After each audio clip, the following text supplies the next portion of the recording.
The kegs are full and the Dalriada is open for business. And what do we have here? What? Only the biggest, sexiest, craziest Lost Girl fans in the world. Welcome to the Lost Girl Season 2 finale pre-show.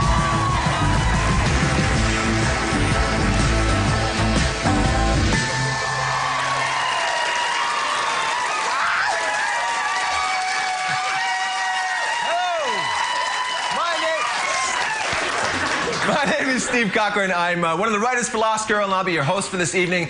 First, can I ask you guys a question? Is anyone here at all excited to meet the cast today? Excellent, excellent, excellent. Now, they couldn't make it. No, I'm joking. No, they're all upstairs. They're in the building. In less than an hour from this very moment, Bo and company will face off against the all-powerful Garuda in an epic battle for the ages. But first, why don't we take a moment here to meet some of these lovely, gorgeous people here in the audience. These fans have gone the extra mile to be here today, and they sent in some great stuff, some contest winners. Let's take a minute to meet some of them right now. You sent in this beautiful picture of you with these crazy fey eyes. Now, I noticed that they're very, very blue. Does it hereditary, the women in your family? You can see their eyes from space? Is that the kind of yeah, it runs in the family, so I wish. Thanks so much for the photo, and thanks for being here. It's nice to meet you. You sent in, look at these pictures that she drew of Ksenia here. These are amazing. Kenzie, are you an artist? Is this what you do? Yes, it's what I'm studying. Oh, wow, that's great. These are amazing. I can draw SpongeBob. Almost as good as my 7-year-old. It's pretty good. Anyways, thanks so much. I'm glad you're here. Thanks so much. All right, guys. So now, for those unfortunate people at home who have not yet seen an episode of Lost Girl, and I'm talking to you, grandmother, we're going to take a moment right now and get you caught up and take you inside the secret society that is the world of the Fae. Here is Lost Girl 101. Lost Girl is a show about a girl named Bo. She is a succubus, which is a creature that feeds on sexual energy. Season 1 opens with Bo saving Kenzie's life. I'll take her and we're safe. They meet in this kind of crazy set of circumstances where they have to help each other. You are definitely the toughest kid on this playground. I play a fella named Dyson, who is a shapeshifter.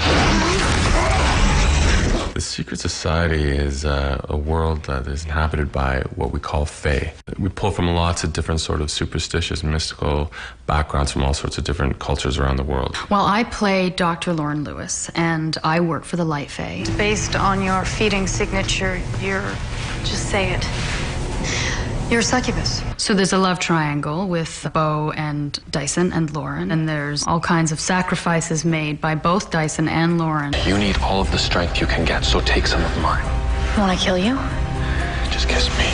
There's a lot of really fun elements to the show. It's a supernatural world that sort of is really vast, but I think people connect to their relationships because those relationships are really human, even though most of us aren't human. Oh, you are the Kenziest Kenzie ever.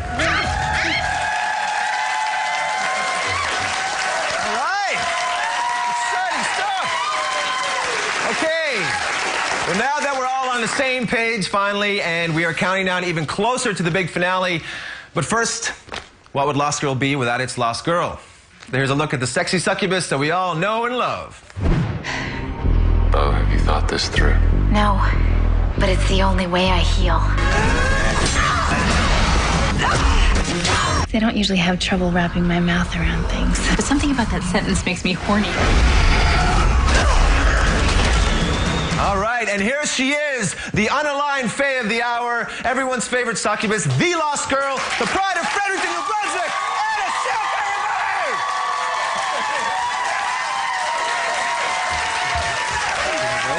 Good to see you.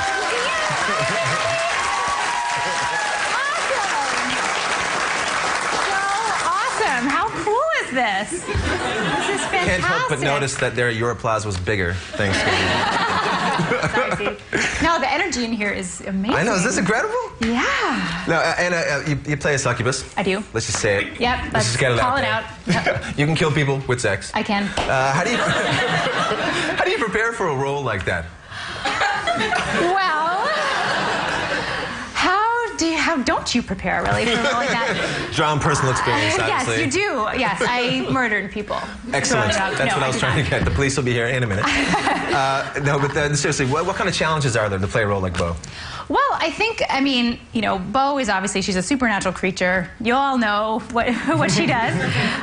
But I think to prepare to play Bo, you really have to identify with the human side of her. And that's what I play. You know, you can't really play a succubus. I am a succubus. Right. So, but I sort of look at the human side of her and the relationships that she has on the show. So, yeah, the sexual part of it, I mean, you just have to go for it. Yeah, I guess so, right? There's no way around it. You just have to go for it. Now, one of the biggest compliments I always hear about this show is that it's so sex positive. Yeah. You know, it's like there's not really any labels. The sexual orientation thing doesn't really matter. It's just about choosing who you choose to love. Yeah. How big is that? How big important is that message for you when playing Bo? Oh, I think it's really important. I think it's one of the things I'm most proud of on the show. I love that here's this, you know, leading female character who loves who she loves. Right. It's who she is. It's what she is. There's no apology about it. There's no questioning about it. She questions a lot of other stuff.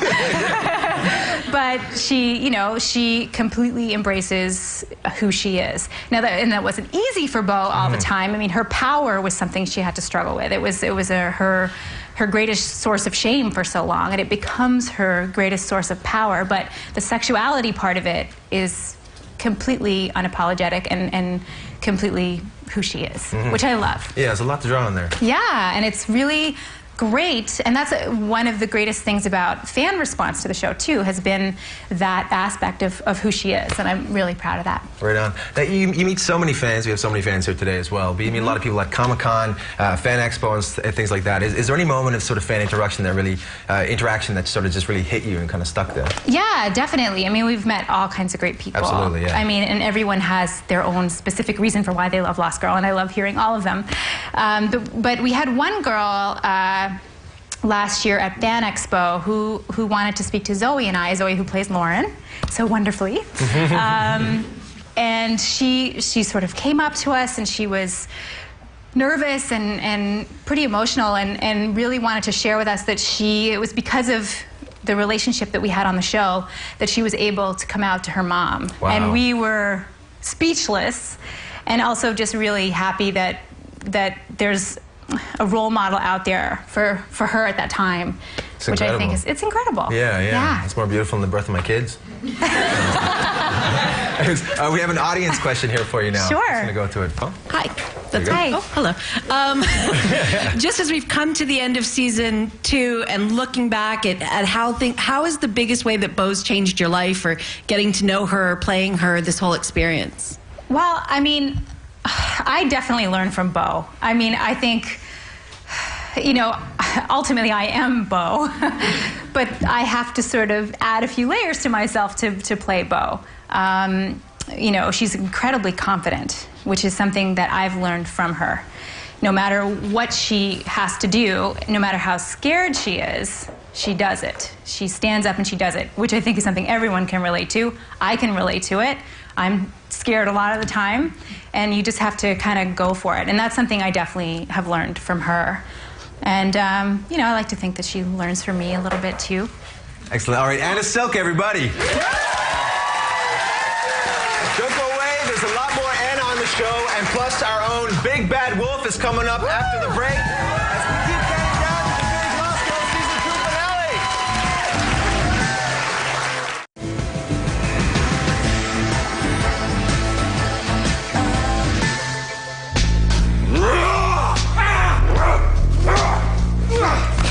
We're just orchestrating a scene here where Dyson wolfs out and attacks 4 minions at this case, but supposedly it'll be a swarm of minions coming at him, and he'll be taking them out. When you're having to act these moments out, you get caught up in the moment, and you know, if it's a life or death situation, I actually injured a guy. We had to do a headbutt gag, and we're supposed to clear, you know, beside our heads, and we did for every take except for this one, and I connected with this guy, and I mean, he got the hard part of my head, and I got the soft part of his eye, so It didn't hurt me, but I saw him glaze. They really work to my strengths. You know, they take what they know I can do well, and they sort of make that really work. And that's kind of how we found Beau's fighting style, which is kind of to use, you know, she's really strong, but she's not really an expert fighter. She's strong and she's smart and she's capable, so she kind of just takes whatever's around her and uses it to her advantage. Well, anyone who's ever had a hit show knows you're only there because you got great fans, and no one greater than this guy right here. You know him on Twitter as Faye Anonymous. Here he is, Kurt Bennett, everybody. Kurt, you've been so active in social media with this show right from the get-go. What is it about Lost Girl that just resonates so big with you? I love the characters. I love the story. It's such a big world out there. There's even more out there than the characters that we see even. You know, there's so much more out there that we could be explored eventually, you know, spin-offs, who knows? Well, also, you know, we're like minutes from the big finale. You excited? Definitely. Any predictions? Wow. I'd rather not try and make a fool of myself. Yeah, I'm not doing so well with that one. Do you mind if I get a picture with you? Sure. All right. That's a good one. All right, man. Kurt Bennett, everybody. Thanks for being here, man. Well, what do you call a cop who can sniff out evil, has served the one and only Blood King, and knocked boots with Jane Austen before leaving England? You'd call him Lucky first, but we call him Dyson. When a wolf mates, he mates for life. What the hell are you? You're a policeman who's also his own police dog. Kicking it in the wolf man.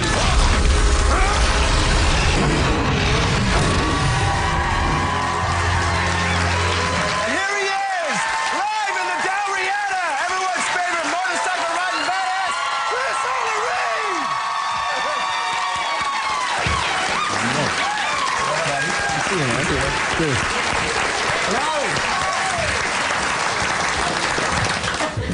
Chris, so glad you're here, man. Me too. It's good to see you. No, you know, when you took the role of Dyson, there was a lot of sort of opportunities, sort of like banging on the door. But thank God for us, you chose to do Dyson. What is it about the? Me too. Yeah, there you go. Well, I mean, well, that's exactly it. What is it about the role that, you know, it just hits you so deeply? Well, it wasn't just the role. I mean, Dyson's a great character to play. There's lots of interesting things that you usually don't get to play on characters. You know, he's 1,000 years old, he's a different species. But it was also the script. You know, Michelle Lovretta put such a great pilot script together, which aired as episode 8 for us in the first season. It was dark, it was complicated, there was some lots of great interaction. You know, I just read it and I knew this was something that I wanted to do, so I threw myself at it. Now, I heard a funny thing the other day. The headshot you brought to the audition. Yeah. Can you tell us about that? Well, you know, Dyson, he's a wolf shifter, right? So I found the best headshot of a wolf that I could find online and put it in there. I needed to get it into their heads on a subliminal level that I am an animal. No, man, that's commitment, I gotta say. Throughout the 2 seasons now, has there been sort of one defining moment that has sort of has spoken to you as Dyson? Like, what do you think is the biggest moment he's had? You know, there's been so many with all the different characters. But if I'm going to be selfish and just about Dyson, I'm going to have to say episode 205, where we did the flashbacks and I really got to explore Dyson's sort of history. Broke a little bit of the Scottish brogue, you know. Got to play around, did a little bit Braveheart running through the woods. Nice. That was fun. Did it bother you at all that I was your ab double all season? Not at all. No. In fact, I'm hoping you're going to be my butt double in season 3. Yeah, everyone else is too, really. Yeah. All right, well, now we have an audience question coming up for Dyson. Hi, my name's Chloe. I'm just wondering if there's a part or quality in the wolf that you think we should all aspire to. That's a great question, because it's a lot of things that I drew on for creating Dyson.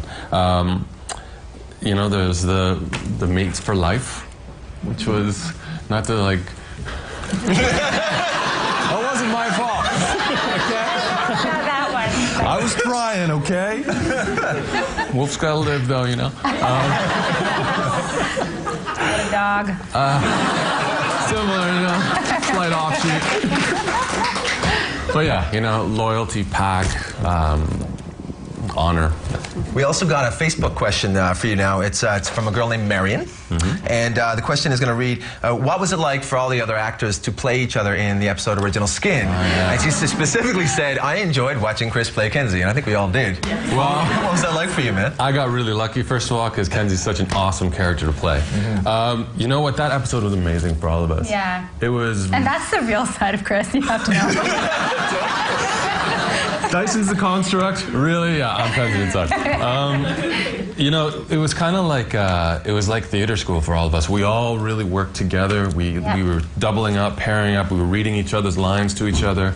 And what was awesome also is we were shooting in here for the most part, so we could really like focus in, help each other. Honestly, we were videotaping each other doing the opposite scenes with our like iPads and watching it back. It was a lot of fun. No, it was like acting camp or something. Totally. All of us were here for 6 days in this room, pretty much. And such a fun episode. Yeah. Mr. Chris Holder-Reid, everybody.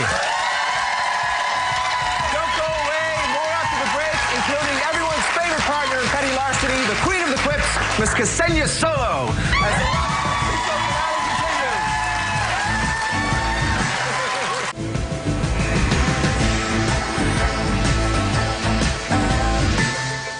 our whole look has gotten a great response from fans. You know, they love the wardrobe, they love the hair, makeup, and as an actor, you need those elements. That's really what defines you as the character in that role.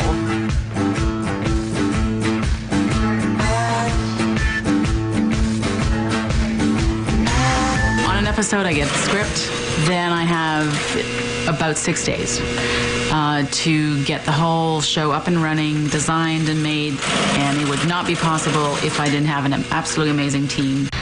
The way she looks is everything. If I just, you know, came to work and did not look like this, I could not play the character I played. In Anne's case, she has to dress people in one episode for 4 or 5 days. So every outfit has to change. And when we have a stunt guy, we have to be prepared to rip the clothes to get them all bloody. So she has to have 4 or 5 versions so that we can attack somebody, rip their clothes, get blood on it, and then 10 minutes later, make them look like that never happened. Russo had his man Friday, Don Quixote had Sancho Panza, and Bo, well, Bo has probably the most interesting partner in history. There's no one quite like Kenzie. Kenzie. Kenzie. You can freaking control people by touch and not in a creepy handjob way. Please, sir, may I have some beverage?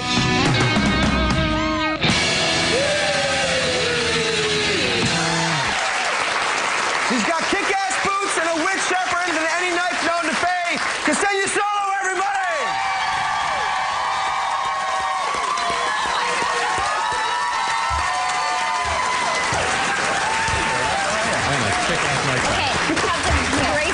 Get on here. Okay, wait.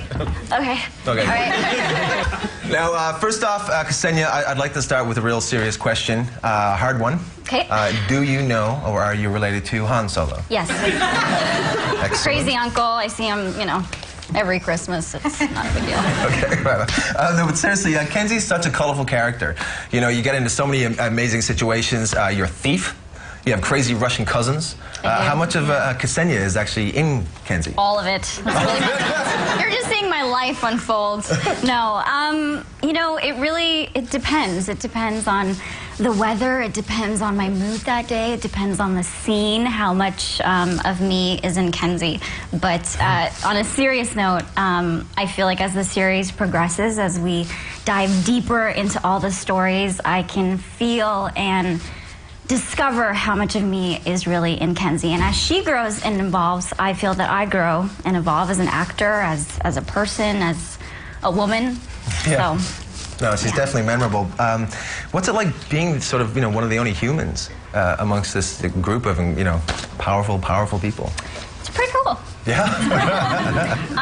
You know, the Fae kind of annoy me sometimes because, you know, the bad ones who are very disrespectful to humans and hate on them and only see them as food, you know, it makes me very angry. But it's very cool because my bestie is one of the most powerful, if not the most powerful Fae out there. So I feel pretty good. I feel pretty good when I'm by her side. If you could have a Fae power, what would it be? You know, I wish I could. I'm going to use an ice cream shop analogy. Is that okay? I was hoping you know, you know when you like go into Baskin-Robbins and they give you that pink spoon and you're so excited to like try all the different flavors? That is what I would like for Kenzie. I would like her to have like a Faye Power buffet. And I would like her to get to try everybody's powers because I find them all very fascinating. Wow, okay. I think we're going to go to an audience question now. It's for Ksenia. Right here. Hi, I'm Sunny, and you have the most amazing wardrobe your character does. I was wondering, what was your personal favorite item? I can't pick one. It's almost like every episode there's some sort of unique piece that I'm like, oh, I wish I was cool enough in life to wear this or to take home. But I love her shoes. I love her jeans. I love, you know, we're very lucky on the show because we have a lot of custom-made pieces. Okay, now we have a Twitter question. It's from Gogo. Kenzie and Bo are only friends? Question mark, question mark, question mark, question mark. Or is there something more? Question mark, question mark. What do you think, ladies? I don't know. She's pretty sexy. So. I would say friends. But, you know, I have had the pleasure of experiencing a succubus kiss. Yes. So that was pretty It was a great. brief affair. But I will never forget it. So I think, I mean, in terms of something more, I mean, they're like sisters. Right. You know, I mean, that's kind of what makes this relationship so unique.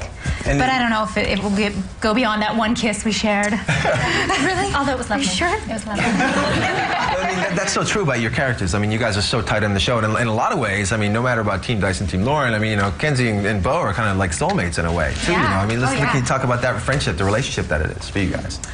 I think these two people were very lost and scared and living in their own worlds, and they were really both, if I can speak for the both of us, were living without a purpose in life, and by accidentally finding each other, they found comfort, and they found a home, and they found this rare friendship, and ultimately this love and devotion in a non-sexual way, which is very rare, I think, in this life. Yeah, and it was like instant family, and there was this unbreakable bond there from the very beginning. And it's true with Ksenia and I as well. We met in the bathroom right before our screen test.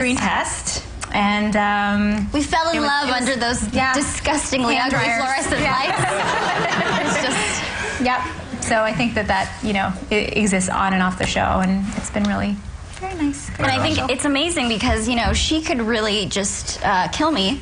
I could be food for her, but she doesn't. I don't. Friendship over food. Good to know. Yes. All right, Ksenia Sola, everybody. All right, guys, don't go away. A lot more Lost Girl cast and behind-the-scenes looks as the Season 2 finale pre-show continues.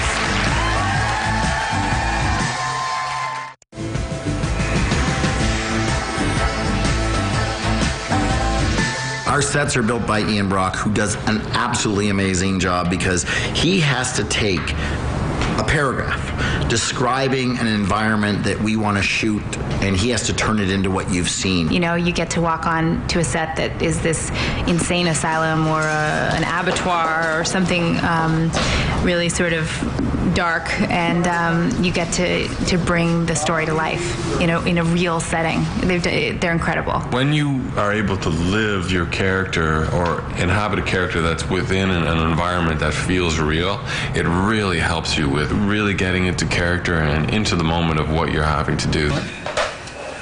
One of the challenges of each day for me is as we deliver a new set to the cast is to have that wow factor when they come in and they're all blown away. And they've seen this every day, and they get everything to be able to have them come in and go, yeah, I get it. This is great. And that actually is really exciting to see how they can work with the set once they see what's there for them each day. And it's like a big surprise. Everyone's still excited? Glad you're here. Well, it's my turn now to introduce the man who's the reason why we're all here, the guy that fought to get this show on TV so you guys could have something to be here and cheer about, the executive producer of Lost Girl, Mr. Jay Firestone. This is fun. Yeah, I know. Isn't it great? Yeah, it's a riot. I'm enjoying this. I gotta say, one of the things that, for me when I started working with you, what makes it so fun is just you're so enthusiastic about the show. You love it so much. You know it inside out. What is it about Lost Girl that means so much to you? It was a hard show to get anybody to buy. I had this for years. I went around. You imagine going to a room and pitching a show about a girl who doesn't know who she is, doesn't know what she is, doesn't know if she's good or evil. She's bisexual and she kills people during sex. You get the weirdest looks from everybody, everywhere you go, and everybody thinks you're crazy. But eventually, we got Showcase, and they've been great. I mean, this show shows it. Right? Absolutely, yeah, no. Canadian television! When you look at, your history as a producer and all the shows, I mean, too numerous to really mention, but there's Femme Nikita, Relic Hunter, things like that. One theme keeps popping up, keeps coming back and forth. There's always this like kick-ass, badass woman in the lead. Do you like leather pants and weapons, or is it? I actually had a line I used to use that I'd rather see a woman kick a guy through a window than preparing dinner in the kitchen, sort of thing. And I actually don't believe there's enough shows on the air that show strong women, and so it's like I'm doing another one, I hope. Oh, absolutely. I enjoy this business. Oh, good, man. Well, I think we're going to go to an audience question now. Here. Hi, my name's Amy. So how do you feel about the global success of the show? Oh, it's a riot. I mean, the only thing I don't like doing is going on the internet at night and seeing everybody spoiling it for everybody else. But, no, it's a riot. And in fact, our cast is being flown everywhere and invited everywhere. It's big in Australia, it's big in the UK. And it's actually fun when we went to Comic-Con last year to have people from countries where it wasn't on the air who had been watching it. Thieves. So, yeah. Well, but it's been fun. The internet response is great, too. So. Jay Firestone, everybody!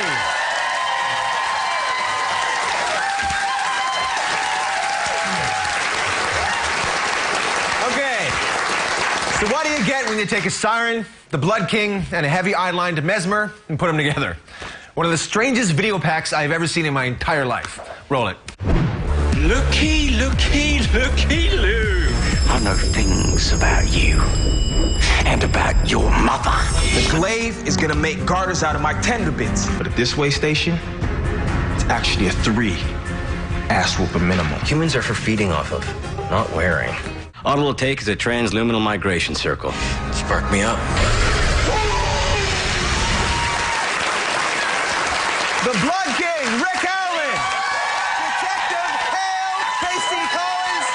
And the Newman, DeBose, Seinfeld, Vex, Mr. Paul Amos.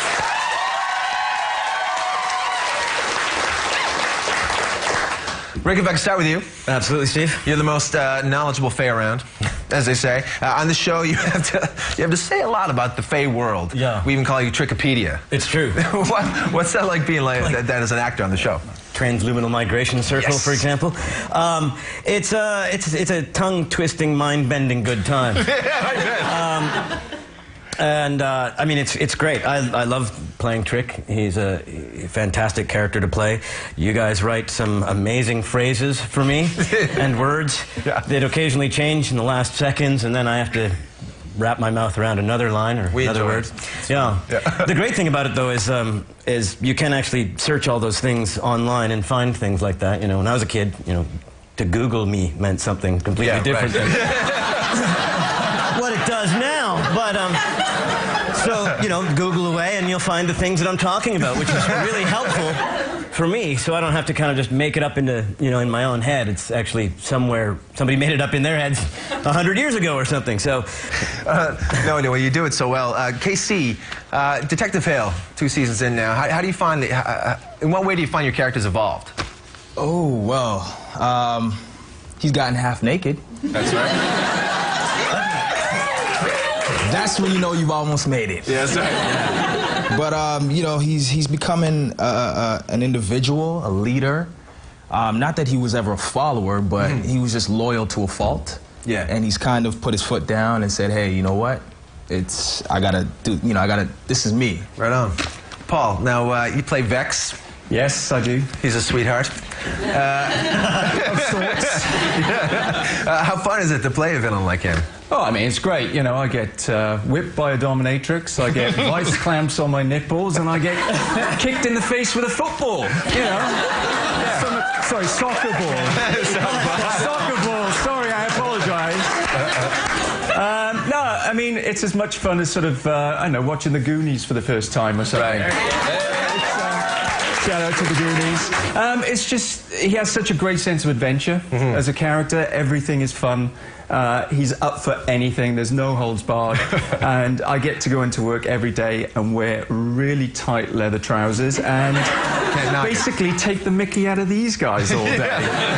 It's the perfect job. Excellent, man. Well, you do it well. We're going to take an audience question now. And we are... Your character provides a sort of a mentoring, fatherly, wise figure. Does any of that bleed out onto the set among your colleagues? Yeah,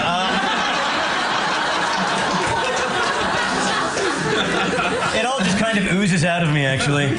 I often tell the cast to chew with their mouth closed and to chew their food well. You know, I tie them to each other so they don't wander off. Things like that. We also have a Facebook question. It's from Lori. And the question is, will Hale and Kenzie ever hook up? What do you think, Casey? That question. Yeah. That one, yeah. Well, from KC's perspective, I don't know. You know, from Hale's perspective, you wish.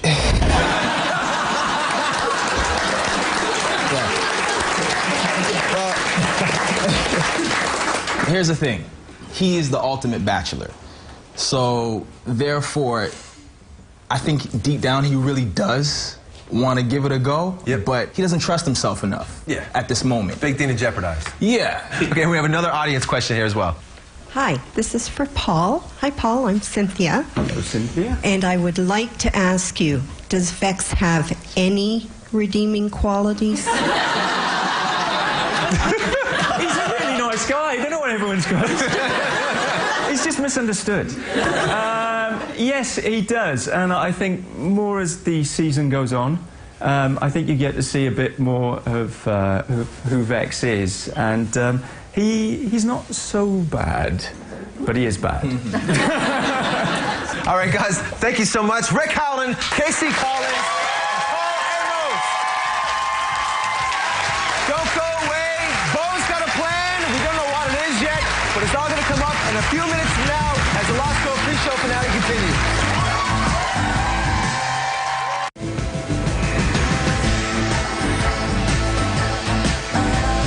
The prop department is responsible for anything an actor handles. Our props people, they have a challenge every time because we want a prop that's authentic. So when we go back in time 100 years and we need weapons and we need shields and we need mysterious music boxes or whatever we need, they have to research it. They have to find something, and this is tough. We don't have a generic sort of look. None of our objects are like a usual, or very few are like, you know, standard police issue, this or that. They're all created from fae, or they have supernatural abilities, the weapons or the items that we're dealing with. I like to think that my props help the actors, that it's part of their world, and that they can be comfortable and rely on their props. And when they're happy with their props, I'm really happy.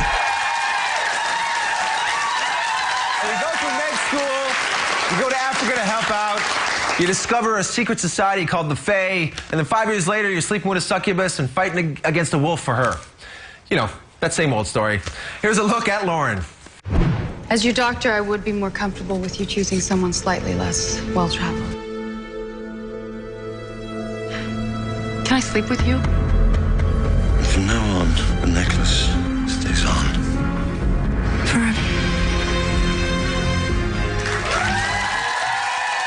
Zoe Palmer, everybody!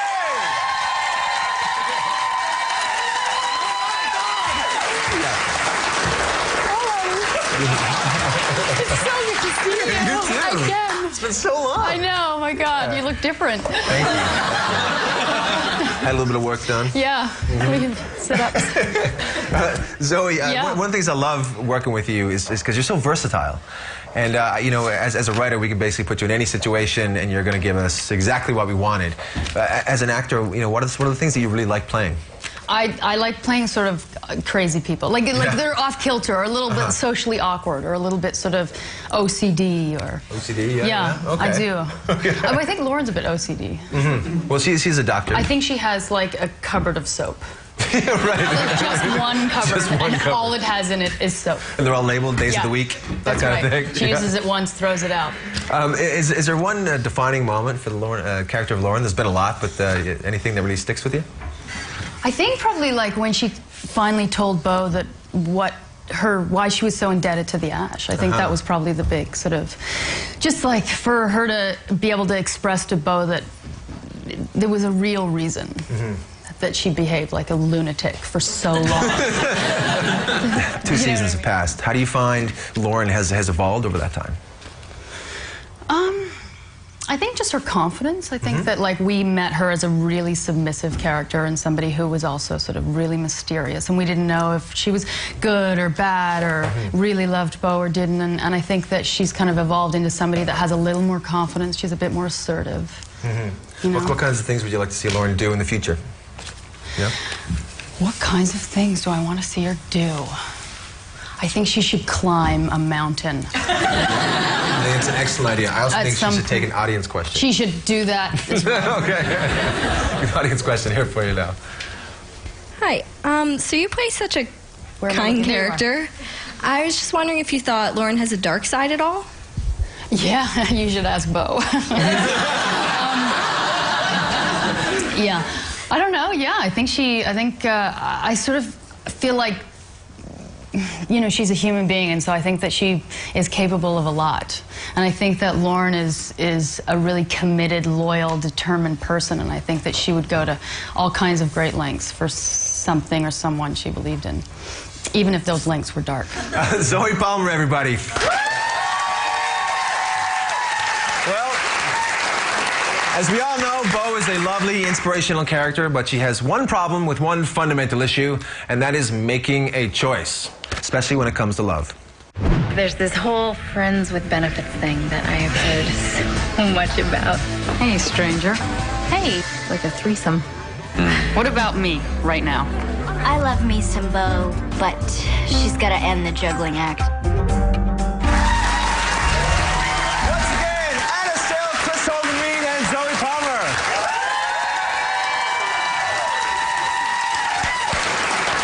Now, guys, I was asked to take a quick poll before we started. Team Dyson! Team Lauren!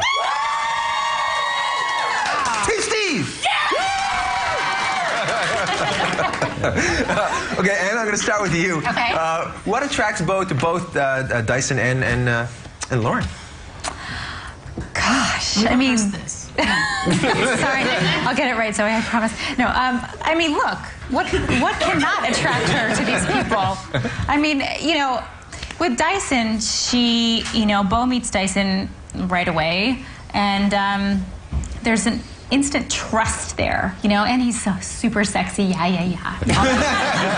But besides that, there's an instant trust. There is. She just trusts him from the very beginning. So, you know, and there's an attraction there. And I think with Lauren, I mean, I think she feels, you know, there's an instant attraction as well with the lovely Miss Zoe Palmer, but she knows that there's more there than just that initial meeting. So I think she's curious to see more. And certainly does. An onion. Yeah. Peel back the layers. Yeah. Lauren, Zoe. Hello. Hi. Why should Bo pick you? Well, just the lack of facial hair, I'm sure. I think. I'm going to have to agree. I've had to make out with men in the past, too, and don't know how you do it. That's it. That's all I have. Just to pick There's nothing else to offer. All right, okay. Why should Bo pick Dyson? Yes. I make an excellent foot warmer. As Anna will attest, I do give a good massage. That's true. I do, but you know, so can Zoe. What? Are we foretelling? I don't even know if you should pick Dyson, to be honest. Who knows? Let's see what season 3 brings us, shall we? Okay, all right, very good. So, non-committal and facial hair. That's where we are. Okay, we're moving on to an audience question here now. This one's for Zoe. You seem to have an amazing sense of humor, and I'm wondering if you pull any pranks on set. Never, absolutely never. I'm not a prankster. I goof around quite a bit, though. I do mess She around. has the driest sense of humor, as you can probably tell. And it's hard sometimes for me because she, you know, we can laugh and then they call action and she just pulls it together and I can't. So there's lots of shoulders shaking on her close-ups where I'm We've had laughing. so many takes, though. Yeah. Like, there are so many takes, if you watch closely, where we are fully just, like, laughing throughout the whole scene. I don't know. There was one scene that they just bailed on. They gave up on They us. gave up. It was right there. We were right over there. Yeah, they At stopped. the bar. They're like, oh, we have enough, cut. Let's move on. Like, it was like take 35, and they were like, seriously, please. And we were like, no, we got it. We fully got it. This is not good behavior, by the way. No, this is not. Two professionals, ladies and gentlemen. And they gave up and moved on. Yeah, because she is that funny. I think we're going to go to another audience question here now. Another question to Zoe. Regarding the love triangle, if you could pick anybody else to bring into it, who would it be? You.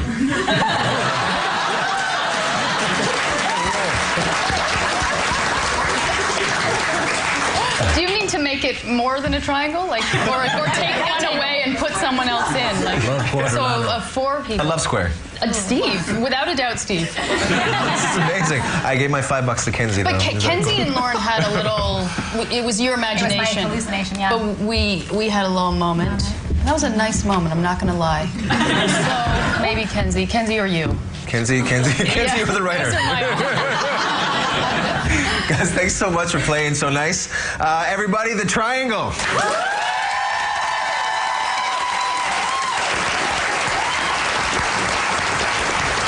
Well, things are certainly heating up here as we count down and we keep going in the Lost Girls Season 2 pre-show finale.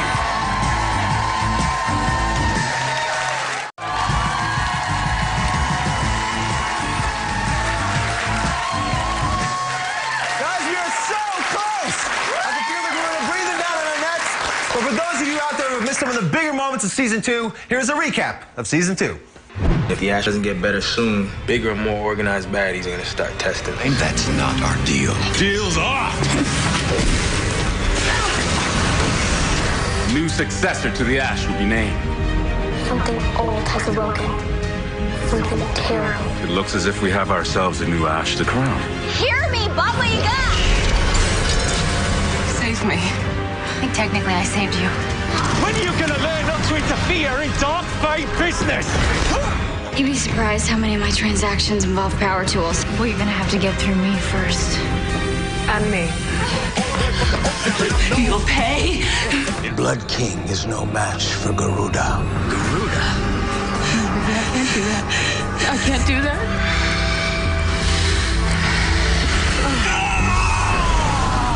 I will strike down the Garuda. What? It's been foretold.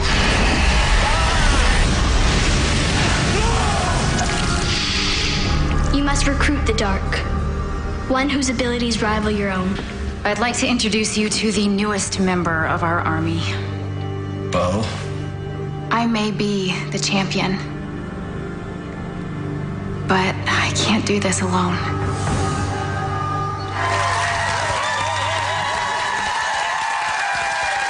Ladies and gentlemen, the cast of Lost Girl!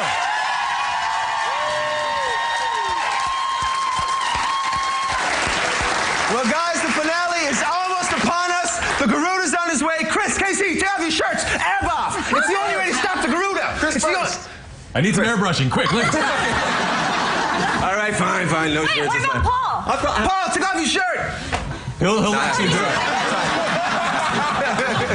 Guys, so seriously, I want to say a big thank you to all the fans that came out here today. Thank you so much for being such an amazing crowd. And again, thank you guys for being here.